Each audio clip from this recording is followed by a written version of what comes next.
So let's just take our viewers through the reactions that have been coming in. Our colleague Ankit is also joining us on the broadcast. Ankit, a lot of anger, backlash over the opening ceremony. Take us through some of the reactions that have been coming in.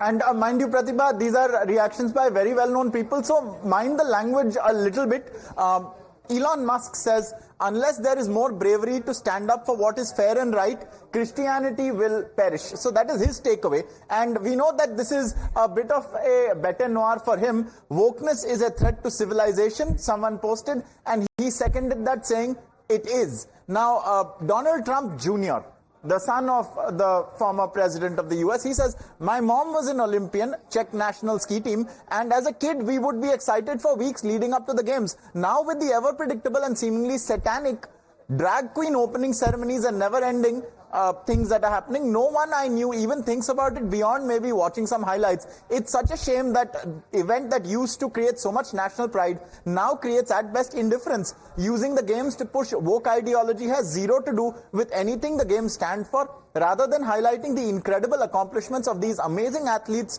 corporate media subverts all their hard work to push leftist insanity. It's not only a shame, but a true disservice to some of the most talented and dedicated people on earth. Hopefully one day enough people will finally have had enough of this.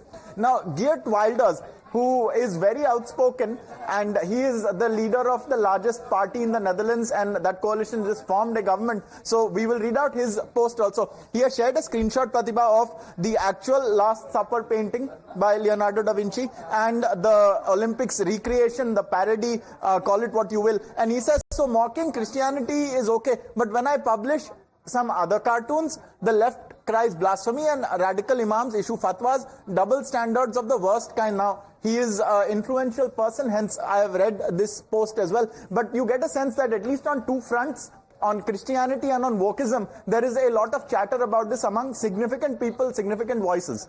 Okay, all right. So questions being raised on whether it was used to send out a message, wokeism as it's being called. But stay with us, Ankesh, because it's not just about the anger that we're seeing online. The backlash is not just restricted to just condemnation on social media platforms. The sixth largest wireless provider in United States, C Spire, has also announced that it will remove all advertising from the Olympics. In their statement, the telecommunications company said that they were shocked by the mockery of the Last Supper during the opening ceremony of the Paris Olympics.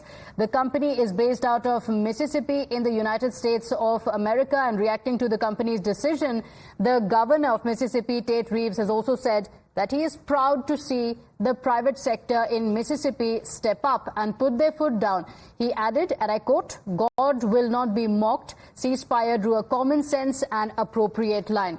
Now, let's also speak about the reactions that have been coming in. Thomas Jolly, who is the artistic director of the Olympics opening ceremony, has defended the show in the face of the backlash, the accusations of wokeism and mocking Christianity as well. And he says that his intention wasn't to be subversive, mock or shock. His intention was rather to capture France in all its diversity. Meanwhile, the Speaker of the United States House of Representatives, Mike Johnson, has blasted the opening ceremony of the Olympics. He said that the mockery of the Last Supper was shocking and insulting to Christian people around the world. Listen in to the artistic director of the Paris Olympics.